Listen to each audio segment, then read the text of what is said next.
Test 1. You will hear a number of different recordings, and you will have to answer questions on what you hear. There will be time for you to read the instructions and questions, and you will have a chance to check your work. All the recordings will be played once only. The test is in 4 sections.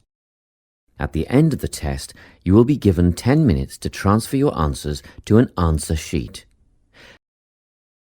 Now turn to Section 1. Section 1. You will hear a conversation between a clerk at the inquiries desk of a transport company and a man who is asking for travel information. First, you have some time to look at questions 1 to 5.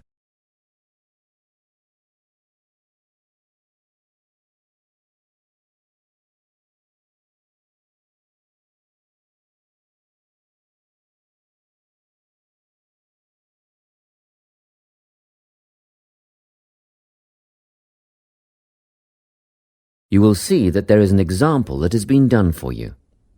On this occasion only, the conversation relating to this will be played first. Good morning, Travel Link. How can I help you?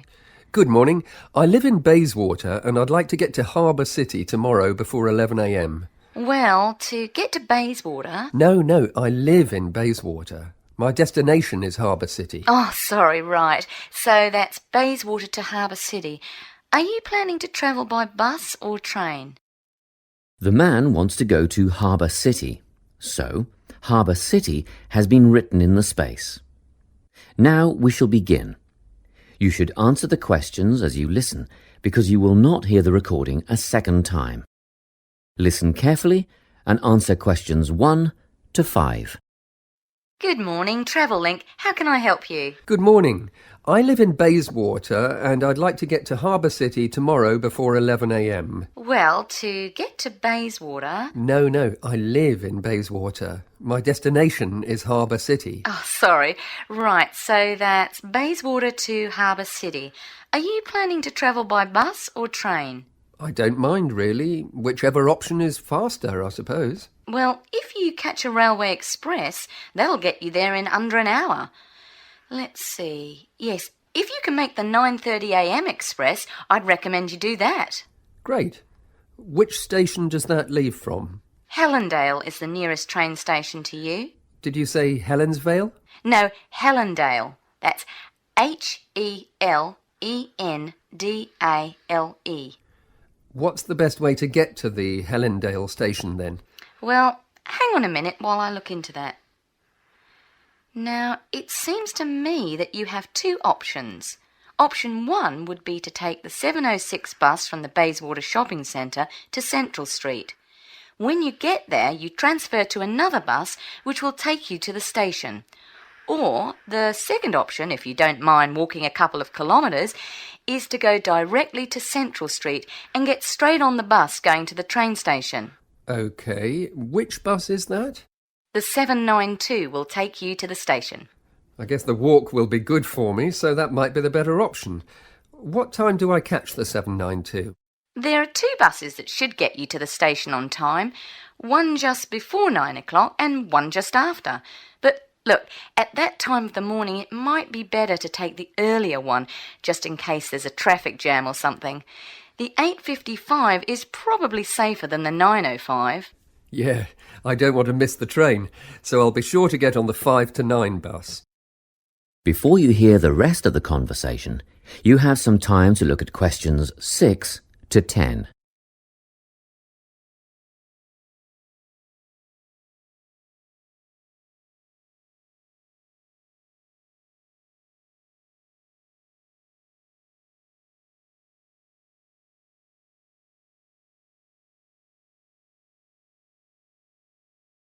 Now listen and answer questions 6 to 10. By the way, how much will I have to pay in fares? Well, you can get a ticket on the bus for $1.80 cash, and you'll need $10 each way for the train. Wait, do you have a Travel Link card? No, but I can get one before tomorrow. OK, well that'll make it considerably cheaper then. The bus will cost $1.50 each way, and the train will be... The train to Harbour City will... still cost $10 because you'll be travelling during peak hours in the morning, so no savings there, I'm afraid. However, if you could come back at an off-peak time... What does that mean? Well, if you could start your return journey before 5 p.m. or later than 7:30 in the evening... Actually, I wasn't planning on coming back till at least 8 o'clock anyway. Oh, in that case, you can make quite a saving if you use your travel link card.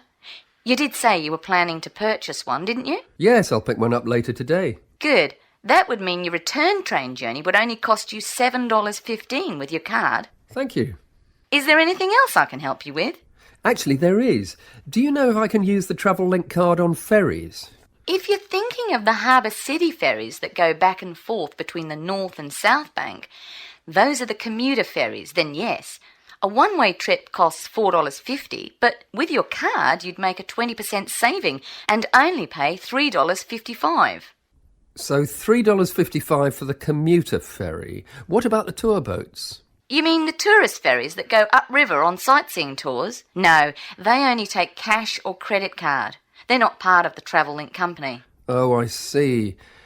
I don't suppose you know the cost of a tour? In actual fact, I do, because I took a friend on the trip upriver just last week.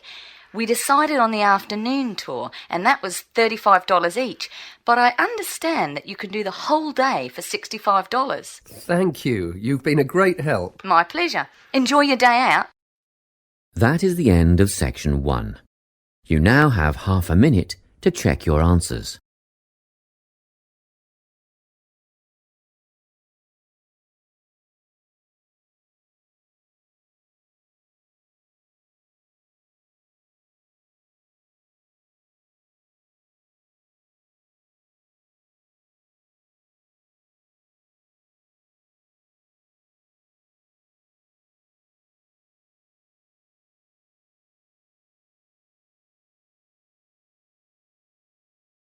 Now turn to section 2. Section 2. You will hear a guidance counsellor talking to a group of students. First, you have some time to look at questions 11 to 14.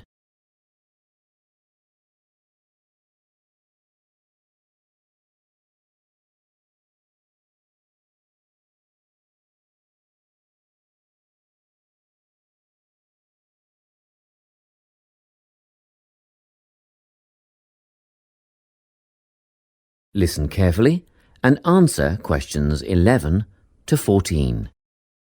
Hello everyone. I'm the Counselling Administrator here at St Ives College, and I've been asked to come and talk to you about our counselling team and the services that we offer. We have 3 professional counsellors here at St Ives, Louise Bagshaw, Tony Denby and Naomi Flynn. They each hold daily one-on-one sessions with students, but which counsellor you see will depend on a number of factors. If you've never used a counsellor before, then you should make an appointment with Naomi Flynn. Naomi specialises in seeing new students and offers a preliminary session where she will talk to you about what you can expect from counselling, followed by some simple questions about what you would like to discuss. This can be really helpful for students who are feeling a bit worried about the counselling process. Naomi is also the best option for students who can only see a counsellor outside office hours. She is not in on Mondays but starts early on Wednesday mornings and works late on Thursday evenings, so you can see her before your first class or after your last class on those days.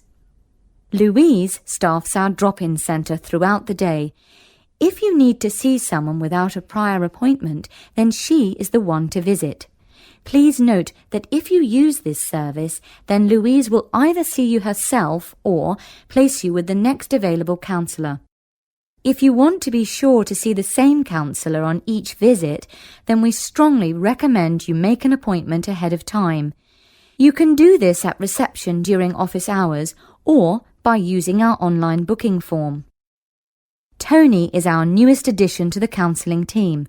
He is our only male counsellor, and he has an extensive background in stress management and relaxation techniques. We encourage anyone who is trying to deal with anxiety to see him. Tony will introduce you to a full range of techniques to help you cope with this problem, such as body awareness, time management, and positive reinforcement. Before you hear the rest of the talk, you have some time to look at questions 15 to 20.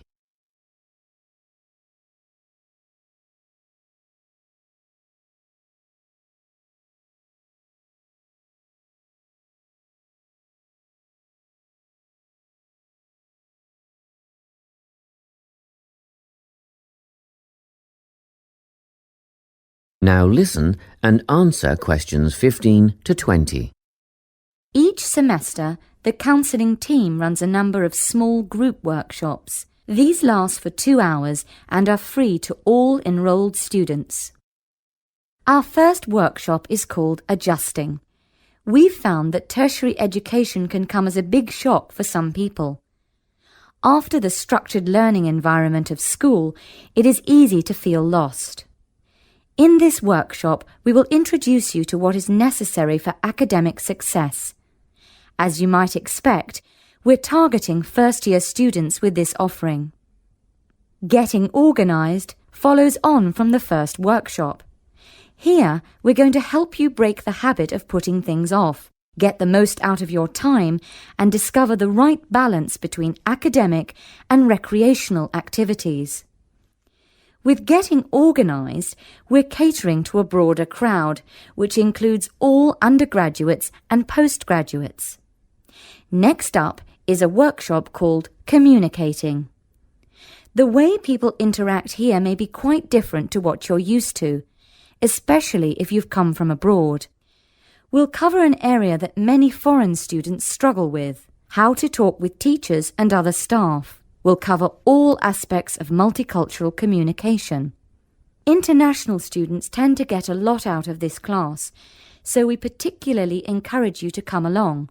But I must say that sometimes students from a local background find it helpful too, so everyone is welcome. The anxiety workshop is held later on in the year and deals with something you will all be familiar with: the nerves and anxiety that come when exams are approaching. Many students go through their entire academic careers suffering like this, but you don't have to. Come to this workshop and we'll teach you all about relaxation and how to breathe properly, as well as meditation and other strategies to remain calm. We've tailored this workshop to anyone who is going to sit exams. Finally, we have the motivation workshop. The big topic here is how to stay on target and motivated during long-term research projects. This workshop is strictly for research students, as less advanced students already have several workshops catering to their needs. Well, that's it. Thanks for your time. If you have any questions or want more information about our services, do come and see us at the counselling service. That is the end of section 2. You now have half a minute to check your answers.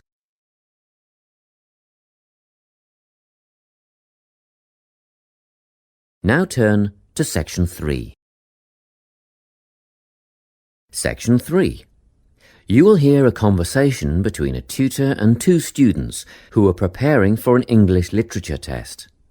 First, you have some time to look at questions 21 to 24.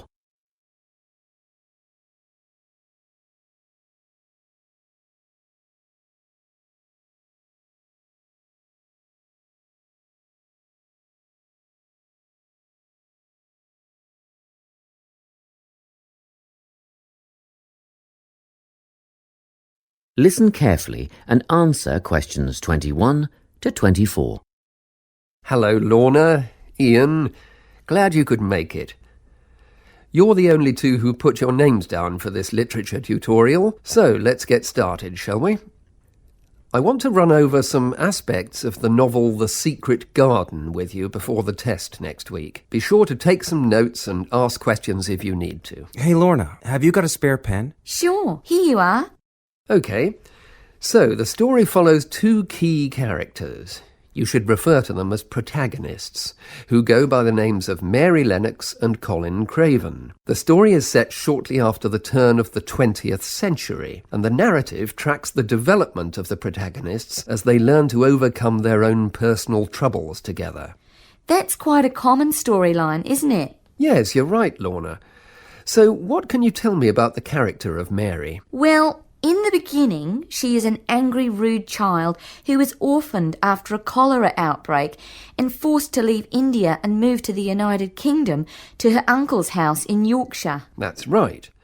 And there she meets Colin, who spends his days in an isolated room, believing himself to be permanently crippled, with no hope of ever gaining the ability to walk. The two strike up a friendship, and gradually learn, by encouraging each other, that they can both become healthy, happy and fulfilled in life. Will we need to remember a lot of these details for the exam? Just the basic outline. Examiners don't want to read a plot summary. They know what the book is about. Focus on narrative techniques instead, such as point of view. What's that mean? It's all about how we see the story. This story, for example, is written from the perspective of what is called an omniscient narrator. Omniscient means all-knowing. So, as readers, we get to see how all the characters feel about things, what they like and don't like, and what their motivations are in the story. Before you hear the rest of the conversation, you have some time to look at questions 25 to 30.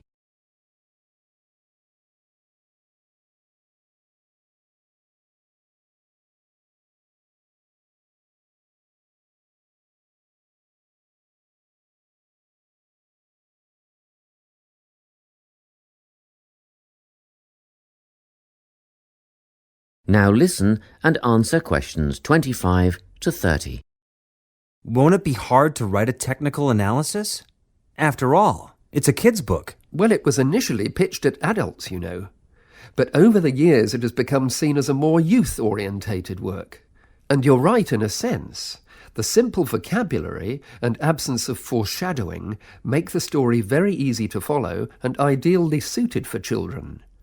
But that doesn't mean there isn't much to analyse. Look at the symbolism, for instance. Symbols are things, right? Material things like objects that stand for abstract ideas. Absolutely, yes. And the author uses many of them. There's the robin redbreast, for example, which symbolises the wise and gentle nature that Mary will soon adopt.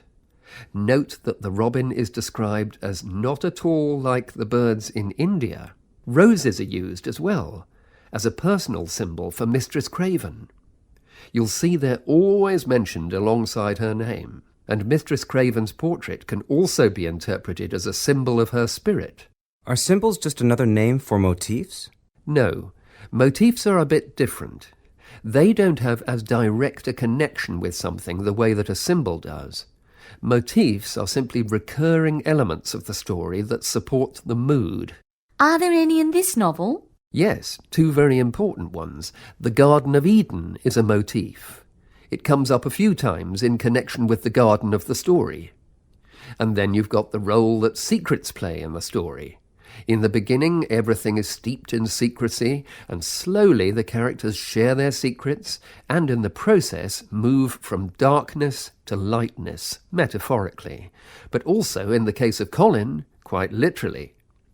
His room in the beginning has the curtains drawn, and he appears at the end in the brightness of the garden. Anything else we need to know about? Yes. Nearly all novels explore universal concepts that everyone has experienced. Things like love, family, loneliness, friendship. These are called themes. The Secret Garden has a few themes that all centre on the idea of connections. The novel explores, for example, the way that health can determine and be determined by our outlook on life. As Colin's health improves, so too do his perceptions of his strength and possibility. The author also examines the link between our environment and our physical and emotional prosperity. The dark, cramped rooms of the manor house stifle the development of our protagonists. The garden and natural environments allow them to blossom, just as the flowers do. Finally, this book looks at connections between individuals, namely Mary and Colin. This necessity of human companionship is the novel's most significant theme, because none of their development as individuals would have occurred without their knowing each other. Well, that about sums it up, I think. That's a great help, thanks. Yes, thanks very much. That is the end of section 3. You now have half a minute to check your answers.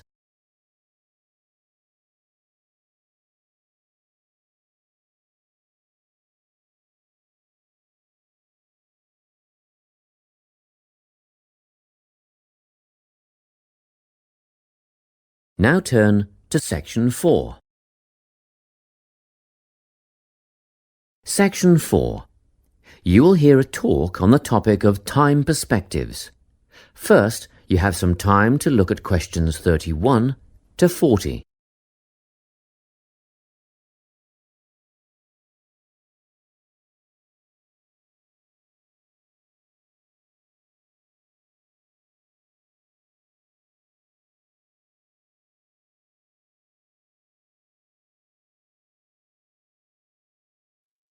Listen carefully and answer questions 31 to 40.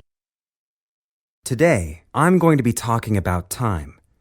Specifically, I'll be looking at how people think about time and how these time perspectives structure our lives. According to social psychologists, there are 6 ways of thinking about time, which are called personal time zones. The first 2 are based in the past. Past positive thinkers spend most of their time in a state of nostalgia, fondly remembering moments such as birthdays, marriages, and important achievements in their life. These are the kinds of people who keep family records, books, and photo albums. People living in the past negative time zone are also absorbed by earlier times, but they focus on all the bad things, regrets, failures, poor decisions. They spend a lot of time thinking about how life could have been. Then, we have people who live in the present. Present hedonists are driven by pleasure and immediate sensation.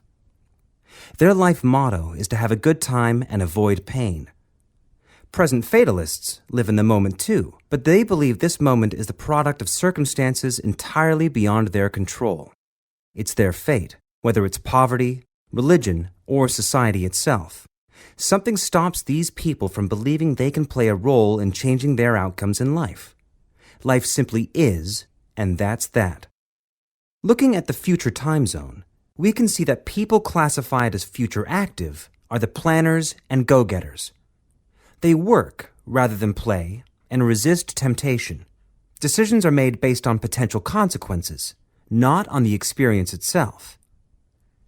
A second future-orientated perspective, future fatalistic, is driven by the certainty of life after death and some kind of a judgment day when they will be assessed on how virtuously they have lived and what success they have had in their lives. Okay, let's move on. You might ask, how do these time zones affect our lives? Well, let's start at the beginning. Everyone is brought into this world as a present hedonist. No exceptions. Our initial needs and demands, to be warm, secure, fed, and watered, all stem from the present moment. But things change when we enter formal education. We're taught to stop existing in the moment and to begin thinking about future outcomes. But did you know that every 9 seconds, a child in the USA drops out of school? For boys, the rate is much higher than for girls. We could easily say, well, boys just aren't as bright as girls. But the evidence doesn't support this. A recent study states that boys in America, by the age of 21, have spent 10,000 hours playing video games. The research suggests that they'll never fit in the traditional classroom because these boys require a situation where they have the ability to manage their own learning environment. Now, let's look at the way we do prevention education. All prevention education is aimed at a future time zone. We say, don't smoke or you'll get cancer. Get good grades or you won't get a good job. But with present-orientated kids, that just doesn't work. Although they understand the potentially negative consequences of their actions, they persist with the behavior because they're not living for the future. They're in the moment right now. We can't use logic, and it's no use reminding them of potential fallout from their decisions or previous errors of judgment. We've got to get in their minds just as they're about to make a choice. Time perspectives make a big difference in how we value and use our time. When Americans are asked how busy they are, the vast majority report being busier than ever before. They admit to sacrificing their relationships, personal time, and a good night's sleep for their success. 20 years ago, 60% of Americans had sit-down dinners with their families, and now only 20% do. But when they're asked what they would do with an 8-day week, they say, oh, that'd be great. They would spend that time laboring away to achieve more. They're constantly trying to get ahead, to get toward a future point of happiness. So, it's really important to be aware of how other people think about time. We tend to think, oh, that person's really irresponsible, or that guy's power hungry. But often, what we're looking at is not fundamental differences of personality, but really just different ways of thinking about time. Seeing these conflicts as differences in time perspective, rather than distinctions of character, can facilitate more effective cooperation between people and get the most out of each person's individual strengths. That is the end of section 4. You now have half a minute to check your answers.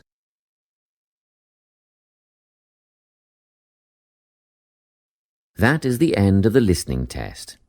You now have 10 minutes to transfer your answers to the listening answer sheet.